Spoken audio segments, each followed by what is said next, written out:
on kiffe là. Ça m'a fait, enjoy. Oh my god, hold on, ma put on them feedback. Hi chérie, comment est?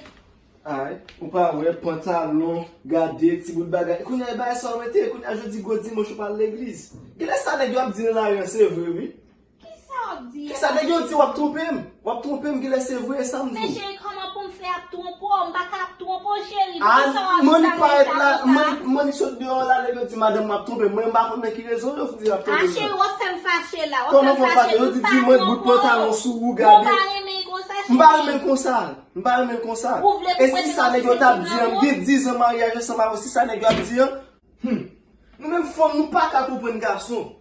Imagine meto nan kay m'achete kay pou ou pap travay m'a teke tout bagay ki gen nan kay lan, m'gon vie machine de yo m'a mouyen ba la pli, m'bo machine nan pou se so fem. Ki lè nap kompren garçon nou men fòm. Mais chérie, où est tout talent que ça va faire? Vous pensez au make sense? No. Nous avons tout le temps ça aimé. Voici notre cap vle ou nous tous à bien vivre comme ça. A toujours une division, soit de l'autre monde. Ah? Oh, ouais. Je vais là, ndem ba yo netou. Bon bagay spécialement, ça j'en bon comme ça.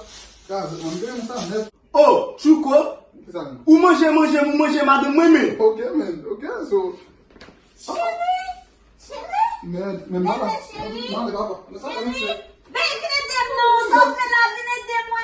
ça va me dans le truc de là, mais faut dormir, Foot bon bag moi, ou pas foot mérité bag.